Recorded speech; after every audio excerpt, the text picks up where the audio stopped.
नमस्कार, मैं हूं नागिन निषाद। आप देख रहे हैं छत्तीसगढ़ ग्राउंड न्यूज। छत्तीसगढ़ में निकाय चुनाव को लेकर विभिन्न राजनीतिक पार्टी के लोग एवं निर्दलीय प्रत्याशी अपने अपने क्षेत्रों पर चुनावी रणनीति बनाकर मैदान में उतर चुके हैं। इस बीच हम मौजूद हैं गोबरा नवापाड़ा के वार्ड क्रमांक 18 में मौजूद हैं और यहाँ वार्ड क्रमांक 18 में एक ऐसी निर्दलीय प्रत्याशी उतरी है जो कि एक राजनीतिक पार्टी की कार्यकर्ता रही है। ऐसे ही जो है प्रत्याशी आज हमारे साथ मौजूद हैं, ममता शर्मा जी। सबसे पहले तो आपका स्वागत है मेरे चैनल पर। नमस्कार जी। जी, किन मुद्दों को लेकर जो है आप इस बार जो है अपने इस वार्ड के चुनाव में आई हुई है? मैं चाहती हूँ कि 2 वार्ड रह चुके हैं इस वार्ड में, लेकिन दोनों का कार्य सही नहीं था।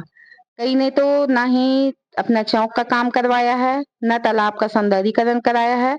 मैं चाहती हूँ कि जिस वार्ड में जो चीज की कमी है मैं उसको पूरा कराना चाहती हूँ। वार्ड में जैसे 2 तालाब हैं, एक कांदा डबरी है, एक अपने हॉस्पिटल के पीछे का तालाब है। उसमें मेरे को तालाब का सौंदर्यीकरण करवाना है, वहां बगीचा लगवाना है और यहाँ पर जो कांदा डबरी जिसको बोलते हैं, वहां पर आज तक किसी ने कह दिया कि 19 में आता है, किसी ने कह दिया कि 18 में आता है, लेकिन दोनों पार्षद ने ना ही 19 वाले पार्षद ने काम किया है, ना 18 वाले ने काम किया है।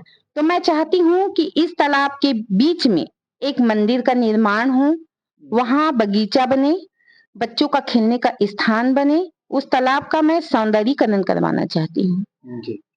विगत 5 सालों में यहाँ पे जो है कांग्रेस का सत्ता शासन रहा है।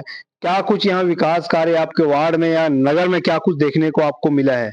ऐसा कोई काम देखने को नहीं मिला है। 5 साल के अंतर्गत हम देखते हैं कि पार्षद ने ऐसा कहे कि ये पार्षद ने ऐसा काम किया है, आज तक कोई भी नहीं हुआ है। हम बार-बार बोलते रहे कि हमारे जागृति चौक में टीन शेड लगवाना है, जिसका यहाँ पर हर एक वर्ग जाति वर्ग का सामुदायिक भवन है। वहां पर छोटा सा, ना तो वहां पानी की व्यवस्था है, ना ही बिजली की व्यवस्था है। चौक है, वहां पर दुर्गा बैठते हैं, गणेश बैठता है, लेकिन वहां बोल बोल के थक चुके कि इसका नव निर्माण करवाइए। बोलते हैं हाँ इस साल नहीं आने वाले साल में करवाएंगे। ऐसा कह कर 5 साल निकाल चुके हैं। यहाँ पर कोई भी आता है, देखते हैं जब बरसात का मौसम रहता है, बच्चे लोग गणेश बैठाते हैं तो उसमें पानी टपकते रहता है। बच्चे अपनी व्यवस्था करके उसको सुव्यवस्थित करके गणेश जैसे भी चाहे अपना चौक का उन लोग उत्साहवर्धन करते हैं। हम लोग कई बार बोले हैं कि पार्षद को कि आपके वार्ड पार्षद कौन है और उन्होंने क्या काम कराया है? मेरे वार्ड का पार्षद था अनूप खरे जी, क्योंकि वो कांग्रेस से थे। उन्होंने आज तक देखने लायक ऐसा कोई काम नहीं कहा जा सकता कि यह काम करवाया है। कभी किसी काम को नहीं करवाए। हम लोग बार-बार बोलते थे कि यहाँ पर टीन शेड लगवा दीजिए। हर एक समाज के वर्ग के लोग का कार्यक्रम यहाँ सामुदायिक भवन में होता है। वहां पर ना ही पानी की व्यवस्था है, ना बिजली की व्यवस्था है। लोग अगर काम करवाते हैं तो टैंकर बुलवाते हैं, टैंकर बुलवा के कहीं से बिजली की व्यवस्था करके वहां पर हम काम करवाते हैं। तो हम कहते हैं कि जहां पर जिस समाज के लोग, जिस वर्ग के लोग, जिसका काम होता है, हम चाहते हैं कि वहां पर पानी की व्यवस्था हो, बिजली की व्यवस्था हो, वहां उठने बैठने की व्यवस्था हो, चौक का नव निर्माण होना चाहिए, टीन शेड लगना चाहिए। विगत दिनों में जिस प्रकार से देखा जा रहा है, आगामी दिनों में चुनाव हैं और आपके वार्ड प्रतिद्वंदियों को पार्षद जो आपके वार्ड में और भी लड़ रहे हैं, चुनाव आपके साथ में जो लड़ रहे हैं, उनको किस रूप में देखते हैं आप? कैसे देखते हैं, कैसे आंकते हैं उन्हें? मैं तो उन्हें कहती हूँ कि ये जीतने के बाद जैसे जो था वैसे ही रहेगा, क्योंकि एक जो हमारे भाजपा का प्रत्याशी है रुपेन चंद्राकर जी, वो तो दूसरे वार्ड में रहते हैं। ठीक है, लोगों को जैसे काम करवाना पड़ेगा तो उनके घर जाएंगे। निश्चित नहीं है कि वो अपने घर पे मौजूद रहे। उनका रहना किस वार्ड में होता है? उनका रहना तो अपना वार्ड क्रमांक कहाँ पे है? जहाँ रायपुर रोड पे है उनका, रायपुर रोड चंपारण चौक पे है। तो भाई हमारे वार्ड का पार्षद है वो, ठीक बनने के लिए अपना डाले हैं। तो जैसे हम जाएंगे तो हम उनके पास जाएंगे तो ये निश्चित नहीं है कि वो घर पे हमको मौजूद मिले। हमको उनके 10 चक्कर लगाएंगे तब कहीं जाकर एक बार वो हमको मिलेगा।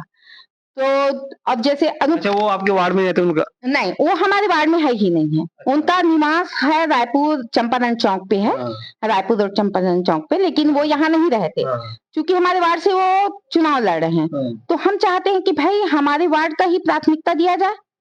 क्यों ना, जैसे अनूप खरे जी थे, उन्होंने कोई काम किया नहीं है। ये अनूप खरे कहाँ रहते हैं? ये अनूप खरे हमारे वार्ड में रहते हैं, 18 नंबर वार्ड में रहते हैं। काम वाम उनका सही नहीं है। 5 सालों में ऐसा कोई काम नहीं बोल सकते कि उन्होंने ये काम किया है।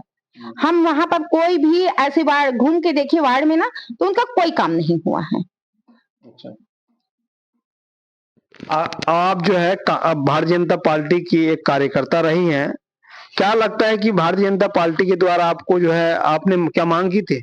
जी हाँ, मैंने मांग की थी कि मेरे को भी एक बार मौका दिया जाए, मैं अपने वार्ड पार्षद का चुनाव लड़ूं। लेकिन मैं नहीं समझ सकी कि मैं किस कारण और क्यों मेरे को टिकट नहीं दिया गया, ये तो पार्टी वाले ही जाने। जबकि मैं हर हमेशा विधायक में, सांसद में स्लिप बांटना, वार्ड में अपना स्लिप बांटने का काम करती थी, झंडा लगवाने का काम करती थी, बैनर पोस्टर बनवाने का काम करती थी। रुपेन चंदाकर ही ला के देते थे कि भाई दीदी ये काम करवा दो। मैं बखूबी हर का काम निपटाते आई हूँ और करते आई हूँ। मेरे को जैसे अपना लोकसभा का चुनाव हुआ, उसमें भी मेरे को स्लिप बांटने के लिए दिया गया, वार्ड में झंडा लगाने के लिए दिया गया। वो सब मैं बखूबी से निभाती थी। बच्चों को बोलती थी कि जाओ इसके घर जाना है, आपको ये स्लिप बांटना है, यहाँ पर झंडा लगाना है, यहाँ पर आपको जो भी काम है सभी काम को करवाना है। तो इतना आप भारतीय जनता पार्टी में कर्मठ रूप से आप कार्य करती रही, तो क्या लगता है आपको क्यों टिकट नहीं दिया गया? क्या लगता है? शायद मेरे काम से उन लोग संतुष्ट नहीं है, या हो सकता है कि जो मैं काम करती थी उनके बीच ये सब पहुंचा ही नहीं हो। बीच मध्यस्थता जो वाले रहते हैं ना, वो ये बार बार ये बोलते हैं कि ये काम मैं किया हूँ, मैं किया हूँ। हाँ, कई बार ऐसे बोलते आप क्या काम किए हो?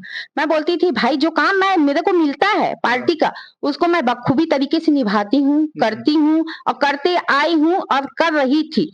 ना जाने किन कारणों से मेरा टिकट नहीं दिया गया, ये तो पार्टी वाले ही जाने। अच्छा, साथ ही मैं एक चीज पूछना चाहूंगा, जिस प्रकार से जो है भारतीय जनता पार्टी के द्वारा जो है आप कार्यकर्ता रही हैं, अब जो है आप बागी हो चुकी हैं, आप अपने पार्टी के जो है उसके विरुद्ध आप चुनाव लड़ रही हैं, कैसा रहेगा इस बार का माहौल आपके वार्ड में?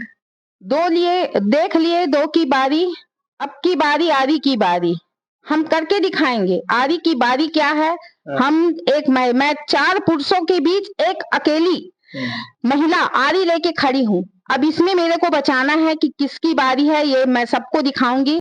अब मैं यही चाहती हूँ कि हमारे बीच की जो जनता है वही बताएंगे कि किसकी बारी रहेगी। क्या एक महिला की बारी है या पुरुषों की बारी है? मैं चाहती हूँ कि सबकी बारी देख लिए, एक बार इस महिला की बारी, आरी की बारी देख लिया जाए सब। तो ये थे हमारे साथ वार्ड नंबर 18 से ममता शर्मा, जो कि निर्दलीय प्रत्याशी के रूप में इस बार मैदान में उतरी हैं। अब देखने वाली बात यह है कि आने वाले समय में जो है मतदान के बाद परिणाम आखिर इस वार्ड की जनता किसे अपना वार्ड का पार्षद बनाती है, आने वाले समय में देखा जाएगा। धन्यवाद। मैं हूं नागर निषाद।